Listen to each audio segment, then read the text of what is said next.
When I think of Alaska or northern Canada, I think of the hundreds of villages across the region without the gospel, a multitude of souls unprepared for eternity. These remote communities are a very needy mission field.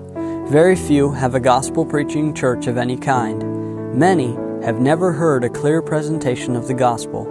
Because of this, spiritual darkness and its devastating consequences are the norm for most. Alcohol, drugs, and abuse are rampant. Tragically, the suicide rate in the native villages is one of the highest in the world, over 7 times the national average.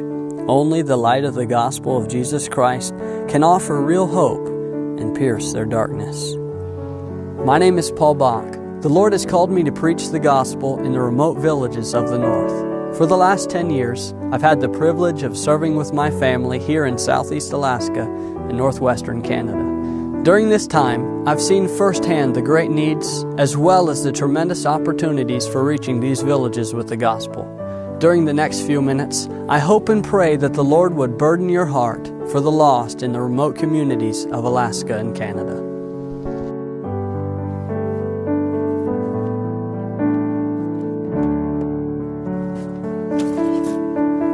The Lord saved me when I was 14. A few months later, my family moved to Alaska as missionaries. While serving with my family in the village ministry, the Lord called me to preach and to serve Him in evangelism and church planting in the remote villages of the north. The verse the Lord used to confirm His call for me was Isaiah 42 verse 12. It says, "Let them give glory unto the Lord and declare His praise in the islands." After graduating from high school, I had the opportunity to spend the next several years training under my dad, Missionary Bach, in our home Bible Institute, while also serving with him full-time in the village ministry. In 2014, the Lord opened the door for me to go through flight school, and over the next 2 years, I earned my commercial pilot's license and flight instructor certificate. In 2016, I was ordained to the gospel ministry and sent out as missionary from Community Baptist Church in Oliver Springs, Tennessee, where Brother Robert Combs is pastor. Since moving to Alaska over 10 years ago, the Lord has allowed our family to minister in many of the villages in southeast Alaska and northwestern Canada. Our main focus has been the 15 Canadian villages that are within a several-hour drive of our home base in Hyder, Alaska. These villages include Gitsigukla, Nuianch, Greenville, Gitwing-Silk, Kincolith, Kitwanga, Morristown, Hazelton, Glenval, 2 Mile, Hagwilget, Kispiox, Iskut, and Port Simpson. To our knowledge, there has never been a Baptist church in any of these villages. There is a great need for evangelism, discipleship, and church planting. Many of the villages we are presently working in are native communities. These people have been neglected for a long time. Though there are many challenges to ministering among the natives, the doors are open for reaching them with the gospel. The Lord has allowed us to reach into many of the villages in our region. Through extensive door-to-door evangelism, literature distribution, and evangelistic meetings held in the villages, the Word of God has gone forth. The Lord has opened the door for us to start mission works in 2 of the communities in our region, Kitwanga and New Hazelton in British Columbia, Canada. We are encouraged about what the Lord is doing and ask that you would pray for these little works. Here we are, literally at the end of the road. The only way to reach the numerous villages beyond this point is by air.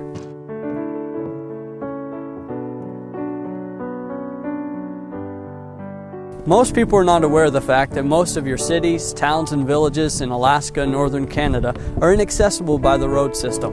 In Alaska alone, there are over 230 remote communities that can only be reached by air or sea. The challenges represented in reaching these remote communities are illustrated by a trip my brothers and I took one summer. We traveled to several villages with the purpose of knocking doors and sharing the gospel with as many people as we could. Although these villages are all within 200 miles of our home base in Hyder, Alaska, none of them are accessible by the road system.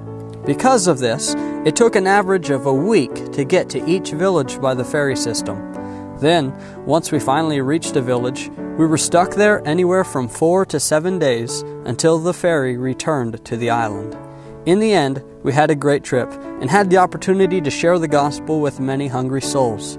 However, this trip helped us to realize that without a more effective mode of transportation, we simply cannot effectively reach these people.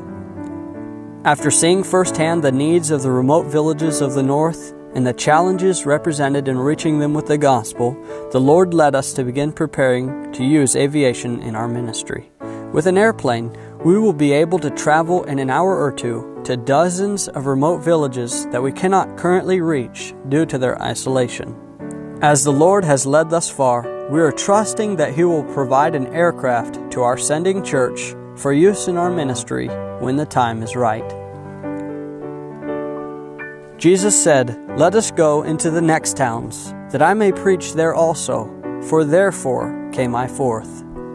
There are people in towns and villages all across this region who still haven't heard. It is my desire to go to the remote towns and villages, carrying the gospel of Christ to the lost, to share the message of salvation with the dying. Would you consider being a part of this ministry? I would like to ask you to pray for me as I go.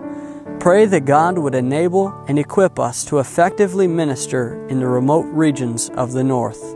And finally, pray for the lost. Pray that God would work in their hearts, save souls, and raise up churches in these villages for the glory of God.